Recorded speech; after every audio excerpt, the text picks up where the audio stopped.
Hey, we're going to look at data types in this short lesson. I'm going to start off by creating a variable called word1, and then I'm going to assign it the value of apple. Now, apple's in speech marks and it's a different color. That means it's a string.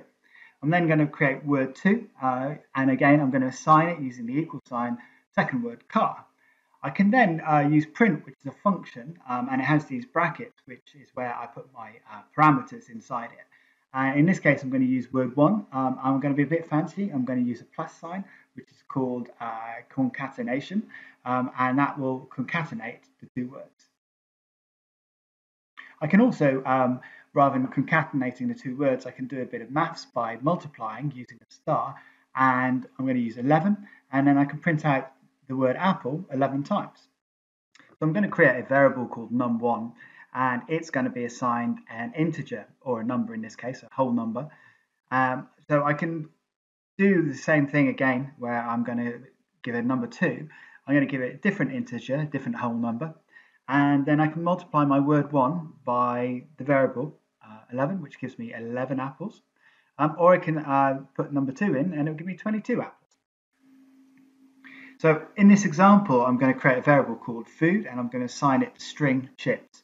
I'm then going to pick a small number, 2,500 amount of chips. I'm then going to calculate the chips. So total equals food times amount. Now, when I run it, nothing's happened because I need to use that function again, which is print, and then have the variable total.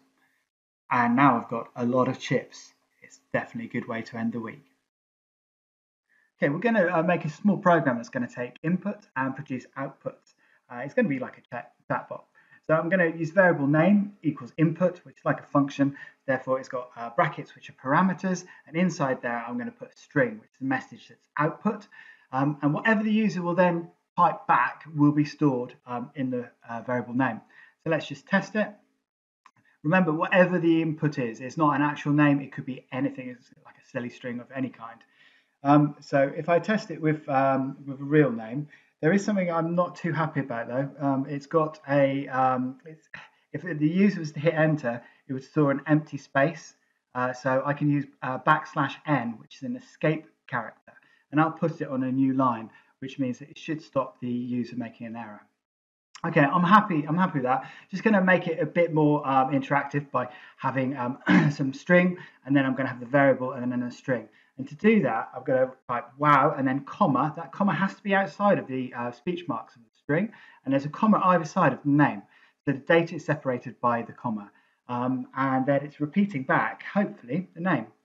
Right, so I'm going to be lazy. I'm copying and pasting that code, and I'm just going to change it now so that it is another question. In this case, it's what's your favorite food, \n. And then obviously I've got to change the variables, because if I've got food storing the input, then later on I need to repeat the food back. So hopefully now it should have an almost a conversation. Yes, so it likes chips too. Who doesn't like chips?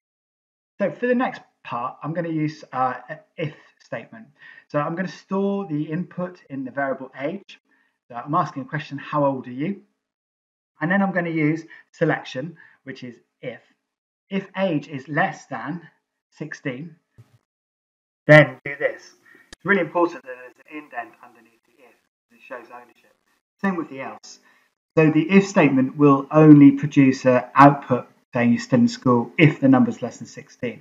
But this is a mathematical calculation, and at the moment, it's not making sense to the computer. So 8 is less than 16, but it's saying that it can't support instances between string and int. The less than character can't.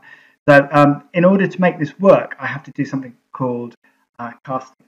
And casting is taking one data type and changing magically it into another.